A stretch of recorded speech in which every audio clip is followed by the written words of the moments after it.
Hey, tonight, we're not going to the sun-drenched coast of France. We're going somewhere colder, somewhere quieter.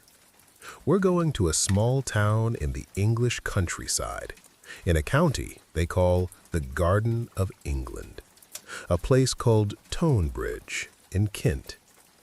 Imagine a February night here. The air is sharp and bites at your skin. A damp fog hangs low over the fields, clinging to the bare branches of old oak trees. The roads are narrow and dark, winding through villages where the only light comes from a single pub window, glowing like a warm ember in the cold. It's a place of deep quiet, a place where history sleeps just beneath the surface. But tonight, that quiet is about to be broken. Not with a bang, but with the soft, deliberate clicks of a plan so intricate, so patient, it feels less like a crime and more like a complicated piece of clockwork being set into motion. Somewhere in a car parked on a lonely country lane, a man is watching a building. He's not a thief in the old sense. He's a fighter, a mixed martial arts champion, a man who understands strategy, pressure points, and the exact moment an opponent is about to break. His name is Lee Murray, and the opponent he's studying tonight isn't a person, it's a fortress, a gray windowless depot belonging to a company called Securitas, a building that holds more cash than most small countries. And he's about to prove that even the strongest fortress has a door. You just need the right key. And sometimes the key isn't made of metal. Sometimes the key is a person. So before we step into the cold English night, take a moment to find your own quiet. Let the sounds of your day fade away. Let me know in the comments where you're listening from tonight, joining us in this story. Dim your screen, settle into the warmth of your bed, and let's follow this thread into the heart of Britain's biggest cash robbery. The depot doesn't look like a bank. It looks like a factory that's forgotten what it makes. A large gray rectangular building surrounded by a tall steel fence topped with sharp, unfriendly points. It sits just off a main road, unassuming, almost boring. Most people who drive past it every day probably don't even notice it's there. And that's the point. It's designed to be overlooked, to be a quiet, concrete block of nothing special. But inside, it's a different world. Inside is a heart that pumps money.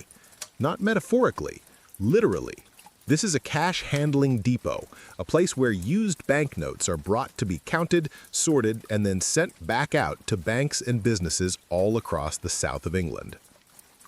Every day, armored trucks, as solid and gray as the building itself, roll in and out of its gates. They are the veins and arteries of this strange financial creature. The air inside would smell of paper and ink and the faint metallic scent of counting machines. It's a place of procedure, of rules. Every door has a code. Every hallway has a camera. The staff move with a practiced routine, their hands sorting through stacks of 5, 10, and 20-pound notes. It's a job that must become boring, mundane, despite the incredible value passing through their fingers every single hour. And at the very center of this fortress, behind even more steel doors, are the vaults. Great, cold rooms filled with metal cages, and inside these cages, money waits, not in neat stacks, but in large plastic bags and bricks wrapped and sealed. Millions and millions of pounds resting in the quiet, climate-controlled air, waiting for the next part of its journey. This building, this system, was the opponent, and Lee Murray, the fighter, had been studying it for months. He didn't just see a building, he saw a routine. He saw a rhythm. He understood that every system, no matter how strong, is run by people. And people have patterns. They have families. They have lives outside the fortress walls. And that is where the real weakness always lies. Murray wasn't a simple man. He was known in the fighting world for his confidence, his swagger. But behind the public persona was a mind that was sharp and obsessively detailed. He gathered a team, not just muscle. He needed specialists, men who could handle logistics, men who could be intimidating without being loud, men who could follow a plan to the letter without asking too many questions. One of them was his best friend, another fighter named Paul Allen. Another was a man named Stuart Royal. Each had a role to play. They were the pieces on Murray's chessboard. But the most important piece, the king they needed to capture to win the game, was a man named Colin Dixon. He was the manager of the Securitas Depot. He wasn't a fighter. He wasn't a criminal. He was a man in his 50s, a husband, a father. He drove to work every morning and came home every evening. He knew the codes. He knew the procedures. He knew where the cameras were, and more importantly, where they weren't. He was a good man living a quiet life, and that quiet life was about to be turned upside down. The planning was slow, meticulous. It was like watching a spider build a web in the dark, thread by thread, observation by observation. They watched the depot. They learned the shift changes. They learned the routes the trucks took. They even placed a secret camera on a pole outside the depot's gates to film the comings and goings, day after day. But most importantly, they watched Colin Dixon. They followed him home. They learned his route. They learned the make and model of his car. They learned about his wife, Lynn, and their young son. They weren't just planning to break into a building. They were planning to walk in through the front door. And Colin Dixon was going to be their escort. Imagine a cold evening in February, the 21st of the month, a Tuesday. Colin Dixon finishes his shift. The day was normal, unremarkable. He gets into his silver Nissan Almera and begins the familiar drive home. The streetlights cast long yellow shadows on the wet roads. He's probably thinking about dinner, about what's on television, about the small, ordinary things that make up a life. As he drives down a quiet stretch of road, a blue car flashes its lights behind him. He pulls over, assuming it's the police. A man gets out of the car. He's wearing a high-visibility jacket and a police-style hat. He looks official. He walks to Colin's window and tells him he's been driving too fast. He asks Colin to get into his car. It all seems legitimate, if a little annoying. But the moment Colin sits in the back of the blue car, he knows something is terribly wrong. The doors lock. The man gets in the front, but he's not a police officer. Another man is with him. They don't threaten him with a gun. They don't shout. They speak calmly. And what they say is more terrifying than any weapon. They tell him they have his wife and son. They say, "You have one chance to cooperate and you will see them again. If you do not cooperate, you will not see them again." The fear must have been absolute. A cold, paralyzing dread that steals the air from your lungs. His world in that single moment shrinks down to one thing: the safety of his family. They cuff his hands behind his back and drive him for what feels like hours, though it's probably less. They end up at a remote farmhouse, a place called Elderden Farm, deep in the Kent countryside, a place where no one can hear you. At the same time, other members of the gang had gone to his home. Lynn Dixon was there with her son. There was a knock at the door. Men dressed as police officers. They told her that her husband had been in a car accident. They said she needed to come with them. In the panic and confusion, she complied. They put her and her son in a car and drove them to the same dark, isolated farmhouse. Imagine that farmhouse, the smell of damp wood and cold earth. The three members of the Dixon family, reunited not in their warm, safe home, but here, in this strange and terrifying place, surrounded by masked men. They weren't physically harmed, but the psychological pressure was immense. The robbers kept them there for hours. They fed them, they gave them drinks, they tried to keep them calm, because they needed them calm. They needed Colin Dixon to be able to think clearly. They needed him to remember the codes, to remember the procedures, to perform his role in their perfectly rehearsed play. The night wore on, a long, sleepless night for the Dixons, a night of quiet terror. For the robbers, it was the final tense hours before the curtain went up. Lee Murray was in control, orchestrating every move. He assured Colin Dixon that if he did exactly as he was told, his family would be safe. The money was insured, he explained. No one would really get hurt. It was just business. As the first hints of dawn began to lighten the black sky, the plan moved into its final phase. It was now very early on Wednesday, February 22nd, 2006. They put Colin Dixon back in a car. He was still their prisoner, but now he was also their most important tool. They dressed some of their own men in the same dark uniforms and police-style hats. They drove back towards Tonbridge, back towards the sleeping fortress. Imagine the drive, the silence in the car thick with unspoken threats, the gray light of a new day filtering through the windows. Colin Dixon, a man who had spent his career protecting that building, was now about to help a gang of thieves empty it. Not for greed, but for love, for the hope of seeing his family safe again. They arrived at the Securitas Depot at around 1:45 in the morning. The world was still asleep. The roads were empty. The depot was just a dark shape against a slightly less dark sky. Colin Dixon, with a gun pressed discreetly to his back, walked to the pedestrian gate.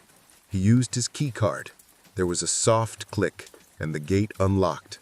The first layer of the fortress had been breached, without a sound, without a single alarm.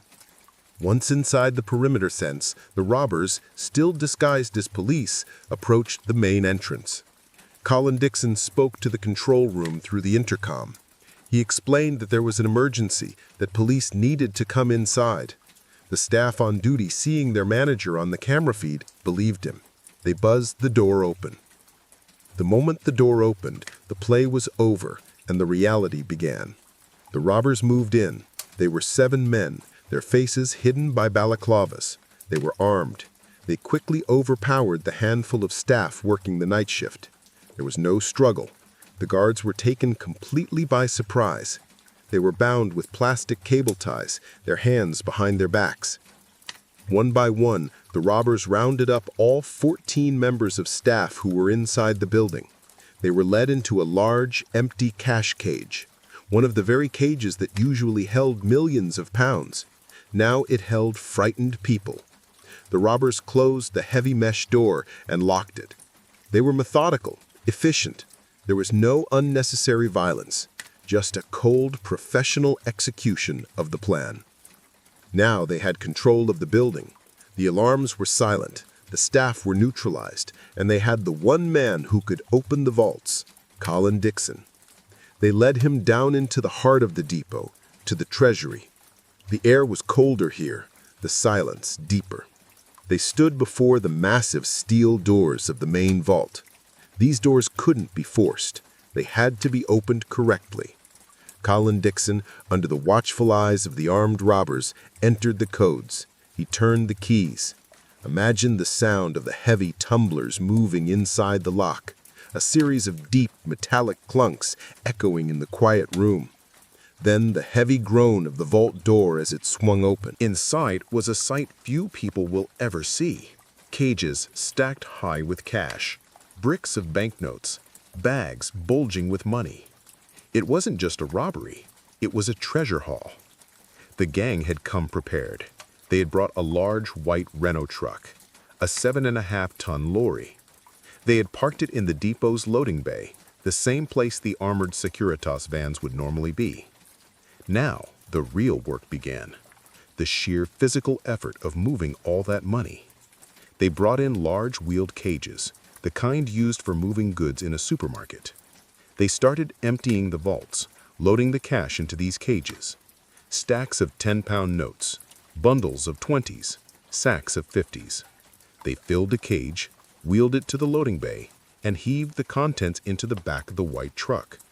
Then they would return for more. It was a production line of theft, a steady, rhythmic process. They worked for over an hour, cage after cage. The pile of money in the back of the truck grew and grew. It was an astonishing amount. They were calm, focused. Lee Murray was there, overseeing it all, making sure everything went according to his plan. They filled the truck until it was almost full. They didn't take everything. The vault wasn't completely empty when they finished. Maybe they ran out of space. Or maybe they ran out of time. Or perhaps it was a deliberate choice to leave something behind. In the end, they had loaded 53,116,760 pounds into the back of their white truck. In today's money, that would be worth even more. It was, and still is, the largest cash robbery in British history. Their work was done. The truck was full. Now it was time to leave. But first, they had to secure the scene. They returned to the staff, who were still locked in the cash cage. They warned them not to try and raise the alarm for at least half an hour after they had gone. They locked the door to the cage again, and then they locked the staff inside the vault itself, ensuring it would take them even longer to get free. At around 2:45 a.m., just over an hour after they had first entered, the gang was ready to go. Colin Dixon, his terrible ordeal not yet over, was taken with them. They didn't want him raising the alarm either. The big white Renault truck, heavy with its 53 million pound load, started its engine. The depot's main vehicle gate rolled open, and the truck drove out into the pre-dawn darkness, melting back into the quiet Kent landscape. The fortress had been conquered.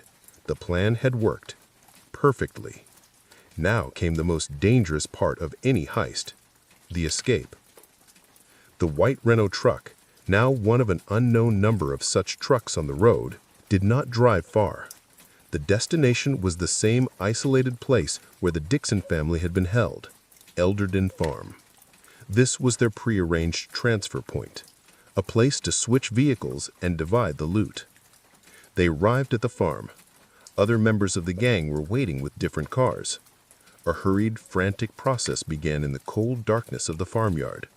They opened the back of the truck and began to move the cash. Bags and sacks of money were transferred into the trunks and back seats of the waiting cars. The sheer volume of it must have been difficult to manage. This was a moment of high tension. The adrenaline of the robbery was wearing off, replaced by the nervous energy of the getaway. They had to work fast. The sun was rising soon. Back at the depot, the staff would eventually free themselves. The clock was ticking. Lee Murray was still in command. But even the best plans can have flaws. One of the robbers, a man named Jetmir Bukpapa, was supposed to bring a second, larger truck to the farm to help move the cash. He never showed up. This created a problem. They didn't have enough space in their cars for all the money. In a moment of incredible arrogance or foolishness, they left behind almost 20 million pounds in cash, still in the cages, right there in the farmyard. They also had to get rid of the evidence. The white truck was the most significant piece. They doused it in petrol and set it on fire, but it was a clumsy attempt. The fire didn't take hold properly. The truck was scorched, but not destroyed. This would prove to be a critical mistake. With the cash they could carry loaded into their various cars, the gang split up. They drove off in different directions, disappearing into the network of quiet country roads. They had done it. They had pulled off the biggest cash heist in the nation's history. They were rich beyond their wildest dreams. They thought they had gotten away with it. But back at the depot, the first threads of their undoing were already being woven. One of the staff members had managed to hide a key to the cages in his sock. After the robbers left, he freed himself and the others. At 3:15 a.m., the first frantic call was made to the police. The alarm was raised. Imagine the scene that greeted the first police officers to arrive. The empty vaults, the scattered debris, the shocked and traumatized staff telling an almost unbelievable story of a calm, professional, and massive robbery. The Kent police force immediately launched a massive investigation. It was codenamed Operation Hesperus. The police had very little to go on at first. The robbers had worn masks, they had been careful, but they had made mistakes. The first big break came from a member of the public. A man driving near the depot on the night of the robbery had seen a car parked strangely and had called the police. That call led them to a car abandoned by the gang. Inside, they found balaclavas, weapons, and other equipment. Then they found the farm, and at the farm, they found the partially burned white truck. This was a gold mine of evidence. They also found the millions of pounds the gang had been forced to leave behind. And crucially, they found a phone dropped by one of the robbers. From that phone, they could trace calls. They could start to build a picture of the network of people involved. The police work was fast and intense. They used forensic science to analyze the evidence. One of the key discoveries was made by a makeup artist. A woman named Michelle Hogg had been hired by one of the gang members to create disguises for them. She had used latex to change the shape of their faces. When she heard about the robbery on the news, she realized who her clients were and went to the police. Her testimony was vital. She was the inside source they needed. She gave them names, including Stuart Royal, one of the key planners. The arrests began to happen quickly, just days after the robbery. The police raided houses across London and Kent. They found guns, robbery plans, and large amounts of cash. One man was arrested with a bag containing over £1 million in cash stuffed under his bed. Another had hidden money in the trunk of his car. The net was closing. One by one, the members of the gang were being caught. Stuart Royal was arrested. Paul Allen, Lee Murray's best friend, was caught. The money started to be recovered. Police found £9 million hidden in a car repair garage in London. They found another £1.3 million in a suitcase in a hotel room. But the mastermind, Lee Murray, was gone. He had a plan for this too. Using false passports, he, along with Paul Allen, fled the country. They traveled through France and Spain, and then took a ferry to Morocco, in North Africa. Murray's father was from Morocco, and he believed he would be safe there. He thought he could use his father's heritage to avoid being sent back to Britain to face justice. He settled in the capital city, Rabat. He started to spend his money. He bought expensive cars, jewelry, and a large villa. He lived the life of a rich man, believing he was untouchable. But the Kent police did not give up. They worked with international police forces, including the Moroccan authorities. In June 2006, just 4 months after the robbery, Lee Murray was arrested in a shopping center in Rabat. The Moroccan police, acting on intelligence from the UK, surrounded him. The fighter didn't fight. His run was over. The aftermath of the Securitas job was long and complex. Back in the UK, the trial of the captured gang members began. It was a huge court case. In the end, 5 men, including Stuart Royal, were found guilty and sentenced to long prison terms. Michelle Hogg, the makeup artist who had helped them, testified against them and was given a reduced sentence for her cooperation. In Morocco, things were more complicated. The country did not have an extradition treaty with the UK, which meant they would not send Lee Murray back to face trial in England. It seemed for a while that he might get away with it, but the Moroccan authorities decided to try him in their own country for the robbery. In June 2010, 4 years after the heist, Lee Murray was found guilty. He was sentenced to 10 years in a Moroccan prison. The sentence was later increased to 25 years. He remains in prison there to this day. Colin Dixon and his family, the victims at the center of this incredible story, were physically unharmed. But the trauma of their ordeal stayed with them for a long, long time. They were moved to a safe location and given new identities to protect them from any possible revenge. Colin Dixon had shown incredible bravery in a terrifying situation. And what of the money? The police did an amazing job of recovering a large portion of the stolen cash. In total, they found around £21 million, but that leaves a staggering amount still missing. Around £32 million has never been found. It vanished. Where did it go? Is it buried in a field somewhere in Kent? Was it smuggled out of the country? Is it being slowly spent, laundered into the legitimate economy? No one knows for sure.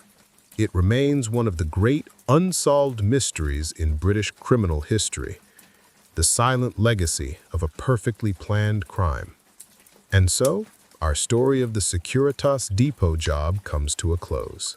A story of incredible planning, of cold-blooded execution, and of the small mistakes that can unravel even the most brilliant of plans.